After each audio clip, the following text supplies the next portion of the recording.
هل جزاء الإحسان إلا الإحسان. نعم, rappelez-vous le hadith du prophète sallallahu alayhi wa sallam, نعم, où il a dit الدنيا سجن المؤمن وجنة الكافر. قال الشيخ الألباني صحيح, hadith 412 في صحيح الجامع. Le prophète islam a bien dit que le bas monde était la prison du croyant et c'est le paradis du mécréant. Le bas monde, c'est la prison du croyant et c'est le paradis. Pourquoi c'est une prison pour toi? Dans le sens où tu fais ce que tu veux. Quand quelqu'un est dans la prison, est-ce qu'il fait ce qu'il veut? Il ne fait pas ce qu'il veut. Il est commandé, ça. Avant de faire une chose, on demande la permission. Le croyant, il est comme ça. Il est dans une prison, privé de mille et une choses. Mais c'est lui qui a voulu se priver. Il sait que c'est une prison, il a accepté.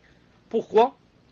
Parce que il sait qu'on ne peut pas avoir, on peut pas avoir deux paradis en même temps. Tu choisis, Allah Ta'ala te fait choisir, ou bien la prison ici, et le paradis dans l'au-delà, ou bien le paradis ici, et la prison dans l'au-delà. Et la prison de l'au-delà, vous savez, c'est l'enfer, a'oudou billah. C'est l'enfer, a'oudou billah.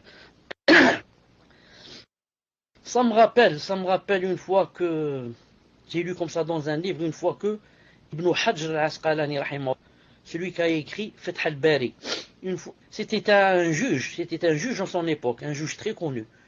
Et il avait l'habitude, quand il sortait pour aller juger entre les gens, il s'habillait d'une façon impeccable, mashallah. Des vêtements propres, des vêtements blancs, des vêtements immaculés, comme on dit. Un jour, il a rencontré un juif dans le chemin. Le juif l'a arrêté. Il lui a dit une seconde. Il lui a dit, je vais te prouver que votre prophète dit des choses qui ne sont pas vraies.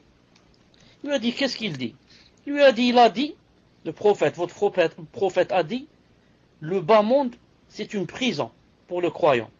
Et le paradis du mécréant. Et toi, c'est le contraire. Tu es habillé comme les gens du paradis. Et moi, par contre, regarde, je suis un mécréant, regarde comment je suis habillé.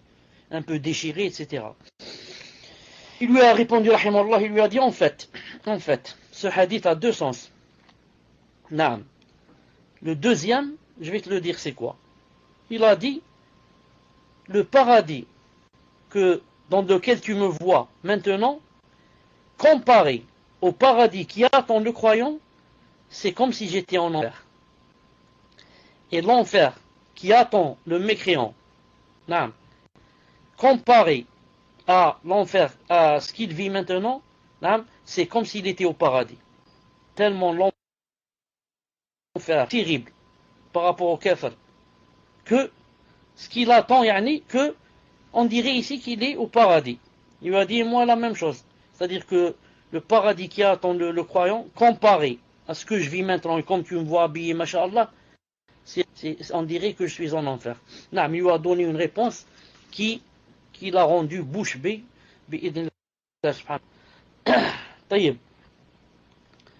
Aussi,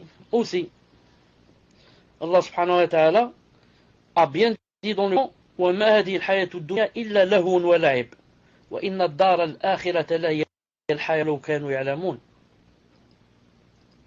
Cette vie d'ici-bas n'est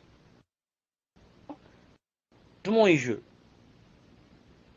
Dans le sens de n'est qu'amusement et jeu. Et la demeure de l'au-delà est assurément la vraie vie, s'il savait. La vraie vie, c'est la demeure de l'au-delà.